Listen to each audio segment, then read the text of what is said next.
সবাই কেমন আছো? আশা করি সবাই অনেক অনেক ভালো আছো। তো বহুত দিনের স্বপ্ন এই গুরুদম্মার লেক। কত আশা, কত ভরসা, কত দিন ক্যান্সেল হয়েছে।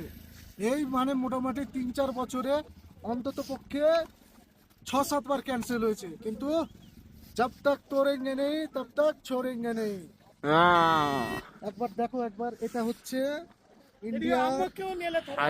ইন্ডিয়ার হাইয়েস্ট লেক। 17,800 ফুটে আছে। আমরা 17 আর সেই ভিউ পয়সা অসুল।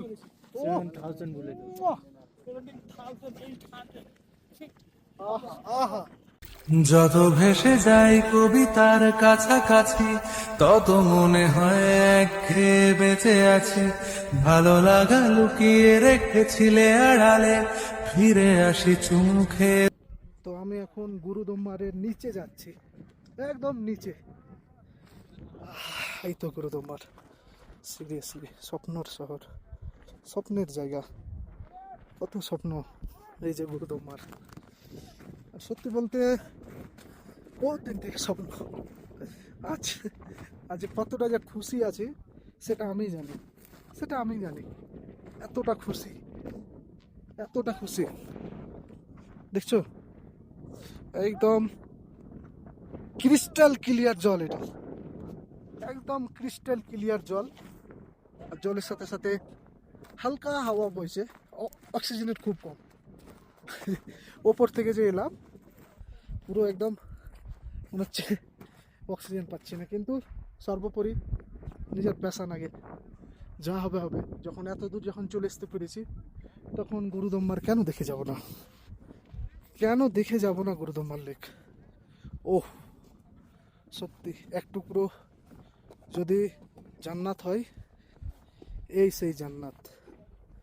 ফুল টু ফুল, একদম ওয়াটার পুরোপুরি একদম চকচক করছে, পুরো একদম ক্লিয়ার জল। কত যে সুন্দর। এই তো নিচে হাঁটতে হাঁটতে আরেক সাইড চলেছে। এটা পুরোপুরি আরেক সাইড। একদিক বরফ, একদিক বরফ জমে আছে। আমার পা পুরো বরফের নিচে। আহা,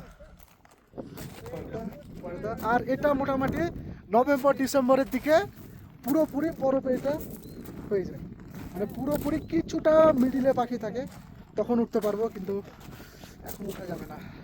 এখন টোটালেই উঠা যাবে না গুরুদম্মারে। আর এই তো কাঞ্চনজঙ্ঘা সবার। আমরা আপাতত গুরুদম্মারে আছি। গুরুদম্মার থেকে কিছুক্ষণ পরে বেরিয়ে যাব। তারপরে কালাপাত্থার করে চাঙ্গু। তো আমাদের পাশে থেকো, অনেক কিছু দেখতে পাবে।